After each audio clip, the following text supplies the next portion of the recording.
Hey, Shay with On 3 at Dixon. How do you handle a guy like Malik, who the mental side of things, when you know what he's capable of, he has a rough game right out of the gates? Kind of how do you turn around and treat him that next week in terms of preparation? I think, having done this for, 3 decades, I think, I've had great players that have had, ups and downs, and you just show confidence in them. And by doing so, they'll choose confidence. They're great players, and I think the worst thing you can do is, not continue to show confidence and a belief in him. He's like everybody else. I mean, he wanted to, excel. He didn't catch punts in high school. I mean, but he wanted to do that here.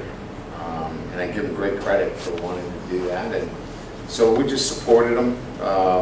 He had a really good week, and we expect him to, obviously, have a great game. What does that say about him that he came out and immediately caught his first 2 balls to get y'all kind of out of the shadow of the goal line on that last drive?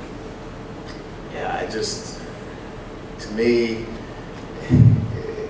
like I said, I mean, you're going to have those kinds of days where nothing seems to, be positive, and I think it was my role to just be positive with him and know that we trust him, and go back and work too, right? I mean, we have to spend more time and put him in pressure situations, and he was great this week in wanting to do that.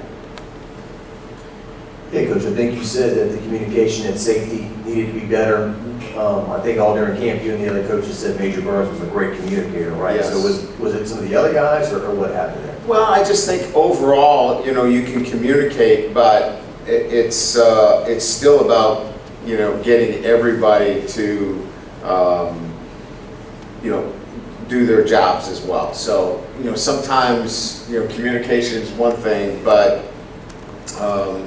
maybe wanting to do a little too much. Again, we spent most of this week really drilling down on making sure that those guys in the back end are doing a great job of visually looking at each other and acknowledging, kind of like, I know it's a bad analogy, but there's always some kind of validation of a squeeze play, right, by the batter and the runner. We needed some kind of validation that they know what the coverage is and what the play is. And, hey Coach, Glenn West with Go247. There's a video circulating right now, just kind of your post-game message to the guys after the Florida State loss. And you talk a lot about urgency and playing with urgency for 4 quarters. Just what does that look like to you in terms of what are the attributes you look for in a game setting of a team playing with urgency? It's kind of what's out in the hallway, is playing 4 quarters is to start fast. And so, we need to start fast. So, from a coaching standpoint, we needed to put our practice schedules together this week where, early in practice we were starting faster, and, we didn't go right to individual. We went to some teamwork just to get our guys going. We have to, understand our personnel and how they play in an up-tempo situation. So, I think it's, like I said, we have to coach better, we have to play better, and then we have to look at, our start. And that sense of urgency is that every play matters. We can't wait till, the last 13 minutes of the game where we go, oh, okay, we got to turn it on. We've got to turn it on from the very beginning.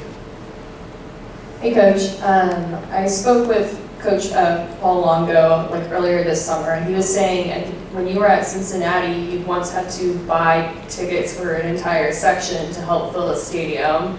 And so I'm wondering, have you thought about moments like that going into coaching a sold-out crowd at Tiger Stadium?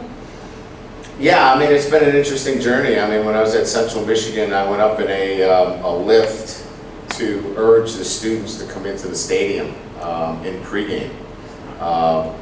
And I said, we'll play up tempo, we'll put points on the board, come on into the stadium, and they kept partying in parking lot. They didn't listen until we put up a lot of points, and then they started coming in. So I've been on this full cycle, and that's why it's going to be exciting to be in a home stadium like this, where it is obviously partisan. It is LSU, and pretty excited about it.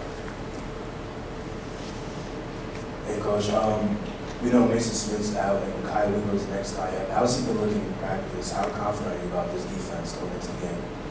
I'm very confident. I mean, look, Mason Smith is an outstanding football player. I wish we had Mason Smith, but we don't. Unfortunate injury, but we've moved past that, and now we've got Makai starting in his place, and then we're going to have to have other guys step up as well. And that's just the nature of football, whether it's high school, college, or the NFL. You're going to have injuries, and they're going to challenge your depth. This one's going to challenge our depth, but we're excited for the guys that get an opportunity to come in here and play. Ryan, I know a little time has passed, but do you have any thoughts about the college football playoff eventually expanding to 12 teams? Is this something you're in favor of? Do you think? Yeah, I'm excited about it. I think a 12-team playoff is going to continue to keep everybody. I just think about those November rankings that come out, and now. Then when it was 4, you're looking down and you go, does the 12th place team really have a chance? If it's 12, you really need to be higher ranked. But now with 12, probably as deep as 20 teams now are involved. And I just think that's good for college football. Coach, how did you think that Mason Taylor did in the game? It seems like he did pretty well as a pass catcher and struggled a little bit as a blocker. Yeah, I mean, I think the realities of it are such that he's going to be able to continue to grow in the areas in which you mentioned. Look, I mean, he put on 20 pounds, he's gotten himself stronger. He's still a true freshman, so he's going to have some, growing pains there. But again, I'm excited about his progress, but there will need to be more progress in those areas, absolutely. Hey, Coach, similar question here. With a guy like Will Campbell and having to play pretty much every single snap of that game, how's he sort of faring physically and mentally after like a rush like that for? Yeah, so I think we have to do a better job of maybe rotating the tackles a little bit more and getting some more guys in the game, because that's a lot, especially for a true freshman. And he battled. I mean, he was out there battling. But then you lose some of your technique, and it just becomes survival. And he's a warrior. I mean, he was out there battling every play. But I think we have to do a better job as coaches in making sure that there's a bit of a rotation with the tackles. Hey, Coach, you have so many receivers. I guess some games, some guys won't get involved. But what does Jack Besh need to do to maybe get a little more involved in your receiving game? I don't know that he needs to do as much. We've been very, very careful with him. He had the stress fracture of his leg, and we didn't want to put too much on him early in camp in particular. As we begin to ramp up the season, he's going to get more and more playing time. A lot of it was just being really careful with him, so we didn't have any major setbacks. Coach, you're on the left.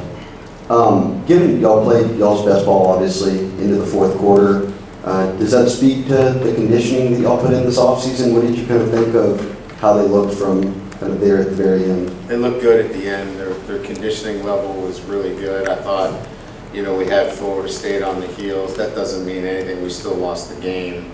I'd rather be the team that won and wasn't as conditioned, quite frankly.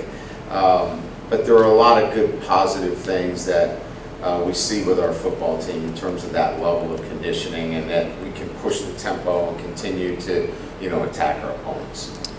Coach, what's your thoughts on Southern defensive end Jordan Lewis? It seems like he can kind of play anywhere, a linebacker and DN.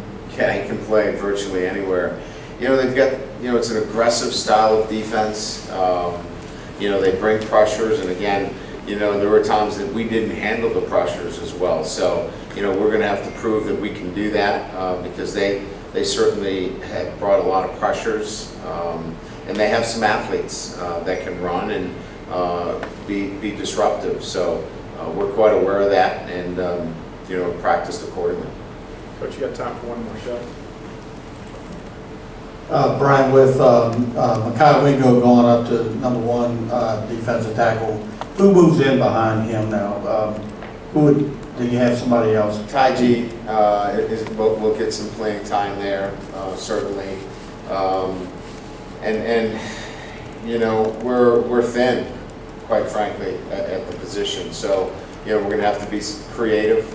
You might see some other fronts that give us a little bit more versatility instead of just 4 down all the time, just to give us a little bit more of a rotation than being in 4 down as much.